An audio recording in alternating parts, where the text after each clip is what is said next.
In 2012, one man stood against the evil of big parking. He was a caped crusader that brought hope to Perth. This is the legend of the wheel clamp man. His origin story is as murky and mysterious as the man himself. Some say he once lived a peaceful life free from the burden of cleaning the streets, until one day he got clamped on a street with no clear signage. This was the moment of his rebirth.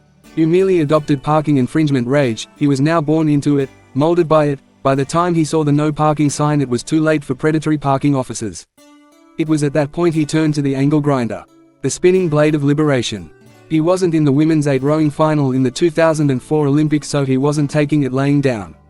Looking like a cross between the Grinch and Captain Planet, Wheel Clamp Man was ready to swoop in and save the day. It wasn't long before the parking enforcement industry was too scared to even mention his name. Not only was he grinding the shit out of clamps at doom, but he only asked for a small donation which he gave to the homeless. Part tradie, part Gandhi, full mad cunt. No one will ever know how many clamps he busted, but it was enough for Western Australian police to call on the public to dob him in. They'd have had a better chance of convincing a Collingwood supporter to go to a dentist. He was loved by the people and kids wanted to be like him when they grew up. Their parents had to tell them they were being silly as they didn't have balls big enough to teabag the forehead of authority. Some say big parking eventually caught Wheel Clamp Man, and some say he's living the high life on a Caribbean island with more karma than he knows what to do with. Either way, his legend will live on.